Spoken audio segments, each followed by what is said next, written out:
안녕하세요, 최도사입니다. 오늘도 말씀의 순종함으로 은혜를 경험하는 복된 날 되시기를 주님의 이름으로 축복합니다. 10월 10일 말씀은 사무엘하 14장 1절에서 20절까지의 말씀입니다. 왕의 마음이 압살롬에게로 쏠리는 것을 수르야의 아들 요압이 알았다. 요압이 드고아로 사람을 보내어 거기에서 슬기로운 여인 한 사람을 데리고 와서 부탁하였다. 그대는 초상당한 여인처럼 행동하시오. 몸에는 상복을 입고 머리에는 기름도 바르지 말고 이미 오랫동안 죽은 사람을 애도한 여인처럼 꾸민 다음에 임금님 앞으로 나아가서 내가 일러주는 대로 호소하시오. 요압은 그 여인에게 할 말을 일러주었다. 드고아에서 온 그 여인은 왕에게로 나아가서 얼굴이 땅에 닿도록 엎드려서 절을 한 뒤에 임금님 저를 살려주십시오 하고 애원하였다. 왕이 여인에게 무슨 일이냐 하고 물으니 그 여인이 이렇게 하소연하였다. 저는 남편이 죽어서 가련한 과부가 되었습니다. 이 여종에게 두 아들이 있는데 들에서 서로 싸우다가 말리는 사람이 없으므로 아들 하나가 다른 아들을 죽였습니다. 그런데 이제는 온 집안이 들고 일어나서 이 종에게 형제를 때려 죽인 그 아들을 내놓으라고 합니다. 죽은 형제의 원수를 갚고 살인자를 죽여서 상속자마저 없애버리겠다고 합니다. 그들은 저에게 남아있는 불씨마저도 꺼버려서 제 남편이 이 땅에 이름도 자손도 남기지 못하게 하려고 합니다. 다 듣고 난 왕은 여인에게 말하였다. 이 문제를 두고서는 내가 직접 명령을 내리겠으니 집으로 돌아가거라. 그러나 드고아 여인은 왕에게 아뢰었다. 우리의 높으신 임금님께서 무엇을 하시든지 이 일에 있어서 허물은 저와 제 아버지의 집안에 있습니다. 임금님과 왕실에는 아무런 허물이 없습니다. 왕이 대답하였다. 누구든지 너를 위협하거든 그를 나에게로 데리고 오너라. 아무도 너를 괴롭히지 못하게 하겠다. 여인은 또 간청하였다. 그러면 임금님께서 섬기시는 주 하나님께 간구하셔서 저의 죽은 아들의 원수를 갚으려고 하는 집안 사람들이 살아있는 저의 아들까지 죽이는 크나큰 범죄를 저지르지 못하게 막아주시기를 바랍니다. 왕이 대답하였다. 주님께서 확실히 살아계심을 두고 맹세하지만 내 아들의 머리카락 하나도 땅에 떨어지지 않게 하겠다. 그 여인이 또 간청하였다. 이 종이 높으신 임금님께 한 말씀만 더 드리도록 허락하여 주시기 바랍니다. 왕이 그렇게 하라고 하니 그 여인이 이렇게 말하였다. 어찌하여 임금님께서는 하나님의 백성에게 그처럼 그릇된 일을 하셨습니까? 임금님께서는 임금님의 친아들인 왕자님이 이 나라로 돌아오는 것을 허락하지 않으셨습니다. 이러한 처사는 지금까지 이 종에게 말씀하신 것과는 다릅니다.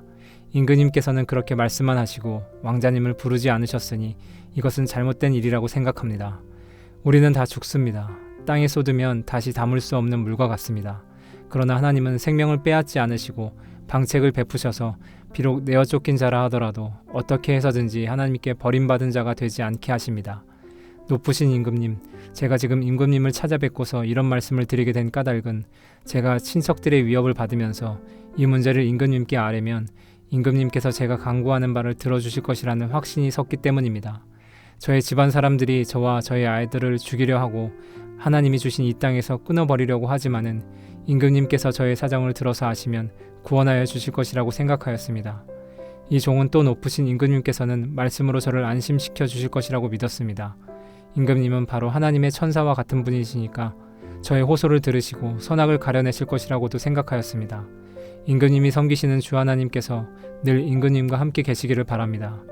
마침내 왕이 그 여인에게 물었다. 너는 내가 묻는 말을 내 앞에서 조금도 숨기지 말고 대답하여라. 그 여인이 대답하였다. 높으신 임금님의 분부대로 하겠습니다. 왕이 물었다. 너의 이 모든 일을 시킨 사람은 바로 요압이었다. 여인이 대답하였다. 높으신 임금님께서 확실히 살아계심을 두고 맹세하지만 높으신 임금님께서 무슨 말씀을 하시면 오른쪽으로든 왼쪽으로든 피할 길이 없습니다. 저에게 이런 일을 시킨 사람은 임금님의 신하 요압입니다. 그가 이 모든 말을 이 종의 입에 담아주었습니다. 왕자님의 일을 잘 되게 하여 보려고 임금님의 신하 요압이 이런 일을 꾸민 것은 사실입니다. 그러나 임금님께서는 하나님의 천사처럼 슬기로우심으로 일어난 모든 일을 다 아실 줄 압니다. 요압은 다윗의 마음이 압살롬을 향해 있음을 알았습니다. 아들 압살롬을 그리워하는 아버지 다윗의 마음을 알아차린 것입니다. 요압은 혈기가 다스려지지 않을 때는 다윗을 괴롭게 하는 사람이었지만 그렇지 않을 때는 다윗 왕을 위해 앞장서서 싸우는 용장이었고 다윗의 마음을 살필 줄 아는 좋은 신하였습니다. 우리 또한 주의 말씀으로 우리의 마음을 잘 다스릴 때 왕이신 주님의 마음을 시원케 해드리는 좋은 종이 될 수 있음을 기억해야 합니다. 다윗 왕은 압살롬을 그리워하는 마음을 가지고 있었으면서도 그를 다시 부르려 하거나 만나서 대화하려는 모습을 보이지 않았습니다. 첫째 아들 암논이 이복누이였던 다말에게 큰 죄를 저질렀을 때에도 어떠한 조치 없이 지켜보기만 하더니 이번에도 똑같은 모습을 보여줍니다. 하나님께서 하실 수 있는 하나님의 일이 있고 하나님의 사람으로 내가 해야 할 일이 있습니다.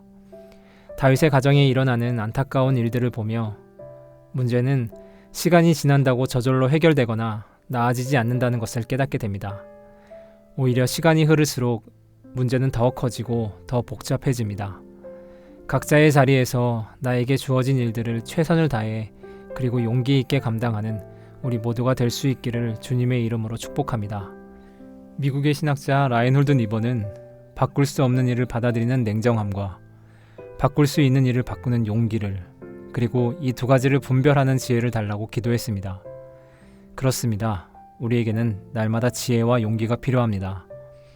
하나님이 하실 일과 내가 해야 할 일을 분별하는 지혜와 함께 요압이 여인의 입을 통해 지혜롭게 의견을 전달했던 것과 같은 지혜도 필요합니다.